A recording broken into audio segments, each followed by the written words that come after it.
بسم اللہ الرحمن الرحیم۔ السلام علیکم۔ ہمارے اردو کے نوٹس PDF میں خریدنے کے لیے رابطہ کریں۔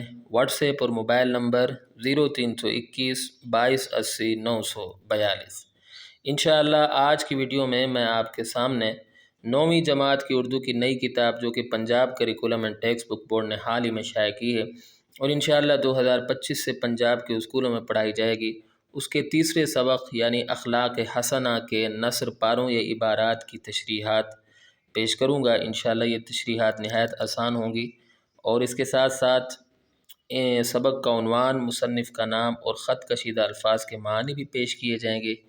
یہ اس سلسلے کی پہلی ویڈیو ہے، یعنی پہلا حصہ ہے۔ انشاءاللہ اس ویڈیو میں اس سبق کے شروع کے 2 اقتباسات کی تشریحات، سبق کے عنوان، مصنف کے نام اور خط کشیدہ الفاظ کے معنی کے ساتھ پیش کیے جائیں گے۔ اگر آپ میری سابقہ ویڈیوز جو میں نے اس کتاب کے بارے میں بنائی ہیں مکمل طور پر دیکھنا چاہتے ہیں تو اس ویڈیو کی ڈسکرپشن میں موجود پہلی لنک کو وزٹ کریں، اور اگر آپ صرف نثر پاروں کی تشریحات کی ویڈیوز دیکھنا چاہتے ہیں تو اس ویڈیو کی ڈسکرپشن میں موجود دوسری لنک کو وزٹ کریں۔ تو آئیے ویڈیو شروع کرتے ہیں۔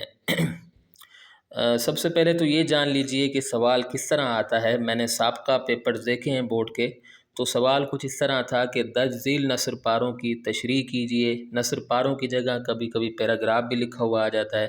سبق کا عنوان، مصنف کا نام اور خط کشیدہ الفاظ کے معنی بھی تحریر کیجئے۔ تو ان سب چیزوں کو مد نظر رکھتے ہوئے یہ تشریحات بنائی گئی ہیں۔ تو پہلا نثر پارہ ہے اس سبق کا کہ کسی نے ام المومنین حضرت عائشہ صدیقہ رضی اللہ تعالی عنہا سے پوچھا کہ حضور انور خاتم النبیین صلی اللہ علیہ وسلم کے اخلاق کیسے تھے؟ انہوں نے کہا، کیا تم نے قرآن نہیں پڑھا ہے؟ جو کچھ قرآن میں ہے وہ حضور خاتم النبیین صلی اللہ علیہ وسلم کے اخلاق تھے۔ ٹھیک ہے۔ غرض آپ خاتم النبیین صلی اللہ علیہ وسلم کی ساری زندگی قرآن مجید کی عملی تفسیر تھی، اور یہ بھی آپ خاتم النبیین صلی اللہ علیہ وسلم کا ایک معجزہ ہے۔ خود قرآن نے اس کی شہادت دی اور کہا، ترجمہ: بے شک اے محمد رسول اللہ خاتم النبیین صلی اللہ علیہ وسلم، آپ حسن اخلاق کے بہت بڑے رتبے پر ہیں۔ جو مشکل الفاظ سے میں نے ان کو خط کشیدہ بھی کر دیا ہے۔ تو سب سے پہلے سبق کا عنوان ہے اخلاق حسنہ، اور مصنف کا نام ہے سید سلیمان ندوی۔ اب خط کشیدہ الفاظ کے معنی دیکھ لیجئے۔ ام المومنین یعنی مومنوں کی ماں، انور یعنی روشن، اخلاق یعنی اچھے طور طریقے۔ عملی تفسیر، عمل کے ذریعے کسی بات کی وضاحت کرنا۔ معجزہ، وہ حیرت انگیز عمل جو کسی نبی سے ظاہر ہو۔ شہادت یعنی گواہی۔ پھر ہے حسن اخلاق یعنی اچھے طور طریقوں کی خوبصورتی۔ رتبہ یعنی مقام۔ اب ہم آتے ہیں تشریح کی جانب۔ تشریح بھی میں نے کوشش کی ہے کہ اقتباسات کی صورت میں پیش کی جائے تاکہ آپ کو یاد کرنے میں آسانی ہو جائے۔ آپ دیکھ سکتے ہیں یہ پہلا اقتباس، پھر اس کے بعد یہ دوسرا ہے، اور اس کے بعد پھر تیسرا آئے گا۔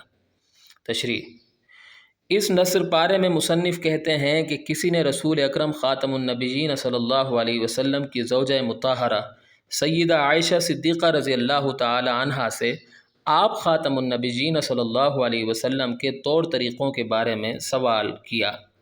ام المومنین رضی اللہ تعالی عنہا نے فرمایا کہ کیا تم نے قرآن مجید نہیں پڑھا؟ دراصل قرآن مجید کی تعلیمات ہی آپ خاتم النبیین صلی اللہ علیہ وسلم کے اخلاق تھے۔ پھر ہے، گویا قرآن نظریہ ہے تو رسول اللہ خاتم النبیین صلی اللہ علیہ وسلم اس نظریے کا عمل ہے، یعنی اللہ تعالیٰ نے جو احکامات قرآن مجید میں نازل فرمائے، آپ خاتم النبیین صلی اللہ علیہ وسلم نے اس پر عمل کیا۔ مصنف کے مطابق آپ خاتم النبیین صلی اللہ علیہ وسلم کا اس طرح قرآنی تعلیمات پر عمل کرنا کسی معجزے سے کم نہیں، کیونکہ جس طرح اللہ تعالی نے حکم دیا، پیارے نبی خاتم النبیین صلی اللہ علیہ وسلم نے بالکل اسی طرح اپنے آپ کو ڈھال دیا۔ ٹھیک ہے۔ اچھا، اس کے بعد ہے، قرآن مجید نے بھی آپ خاتم النبیین صلی اللہ علیہ وسلم کے بہترین اخلاق کے بارے میں گواہی دی۔ چنانچہ سورۃ القلم کی آیت 4 میں اللہ تعالیٰ فرماتے ہیں، بے شک آپ خاتم النبیین صلی اللہ علیہ وسلم اخلاق کے بلند ترین مقام پر فائز ہیں۔ یعنی آپ خاتم النبیین صلی اللہ علیہ وسلم جیسے بلند اخلاق نہ کسی کے تھے، نہ ہیں، نہ ہوں گے۔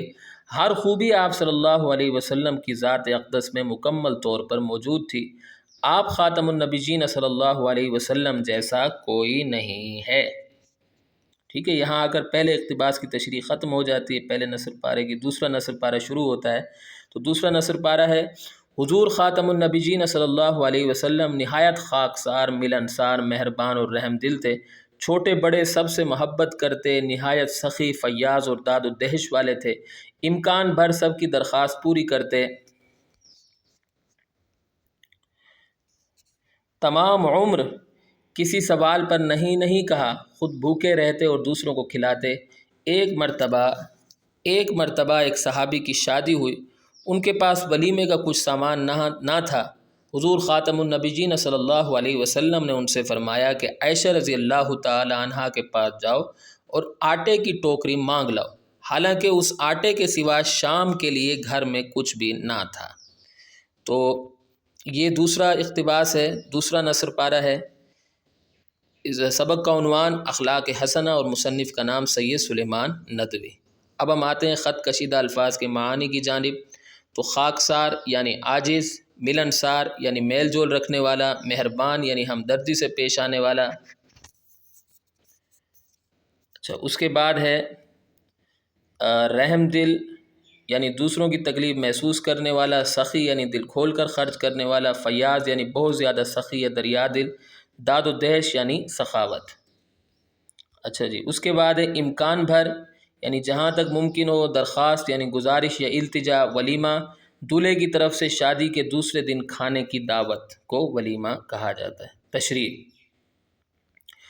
اس نصر پارے میں مصنف کہتے ہیں کہ رسول اللہ خاتم النبیین صلی اللہ علیہ وسلم بہت زیادہ عاجزی والے تھے، ہر ایک سے اچھے اخلاق سے پیش آتے۔ آپ خاتم النبیین صلی اللہ علیہ وسلم کے دل میں لوگوں کے لیے ہمدردی تھی۔ آپ خاتم النبیین صلی اللہ علیہ وسلم دوسروں کے درد کو اپنا درد سمجھتے تھے۔ پیارے نبی خاتم النبیین صلی اللہ علیہ وسلم کی کوشش ہوتی تھی کہ کسی طرح لوگوں کی تکلیفیں دور کی جائیں۔ آپ خاتم النبیین صلی اللہ علیہ وسلم انتہائی سخی تھے، اللہ تعالیٰ کی راہ میں خوب خرچ کرتے تھے۔ اللہ کے پیارے پیغمبر خاتم النبیین صلی اللہ علیہ وسلم سے کسی کی تکلیف دیکھی نہیں جاتی تھی، کسی کو ضرورت مند دیکھتے تو جہاں تک ممکن ہوتا اس کی مالی مدد فرماتے۔ یہ آپ خاتم النبیین صلی اللہ علیہ وسلم کی ہی خوبی تھی کہ تمام عمر کسی سوالی کو خالی ہاتھ نہیں لوٹایا، کچھ نہ کچھ عطا فرما کر اس کی مدد کی۔ ایک مرتبہ ایک صحابی رضی اللہ تعالیٰ عنہ کی شادی ہوئی، لیکن وہ اتنے غریب تھے کہ ان کے پاس ولیمے کا سامان بھی نہ تھا۔ آپ خاتم النبیین صلی اللہ علیہ وسلم نے ان کو ام المومنین سیدہ عائشہ صدیقہ رضی اللہ تعالیٰ عنہا کے ہاں آٹے کی ٹوکری لانے کے لیے بھیجا۔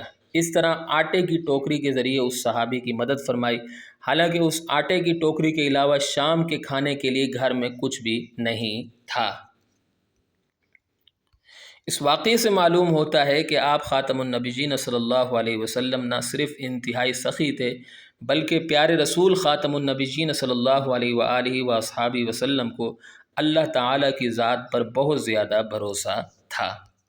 تو یہاں اگر ہماری ویڈیو اختتام کو پہنچتی ہے، میں امید کرتا ہوں کہ آپ کو میری یہ کاوش پسند آئی ہوگی۔